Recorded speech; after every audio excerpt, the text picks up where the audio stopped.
When the British them wanna do independence, did they put any carve out in the constitution for the Maroon? In their eyes, the Maroon, them a Jamaican, them black.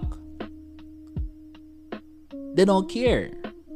In their eyes. Them say, yo, the whole of are Jamaican, so see your independence, you go along.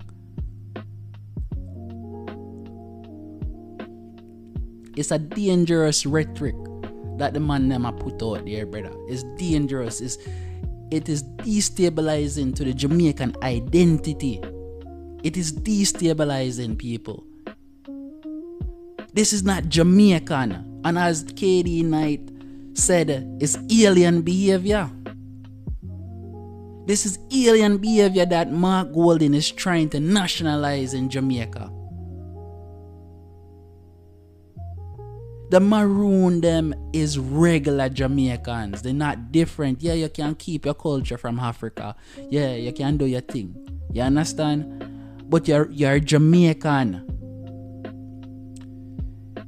If you look at America, for example, America don't have no Senate seat for just Native Americans.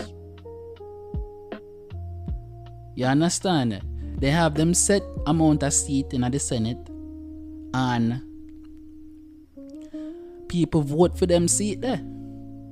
So when you tell me, say, you carve out a special seat for Maroons and diaspora people, it's not. It doesn't make sense. It's unfair to regular Jamaicans. It's unfair. It come like so them PNP people sit down and think about the policies that they're proposing to the Jamaican people because they think that the Jamaican people are idiots. It come like so they sit down and think about Jamaica.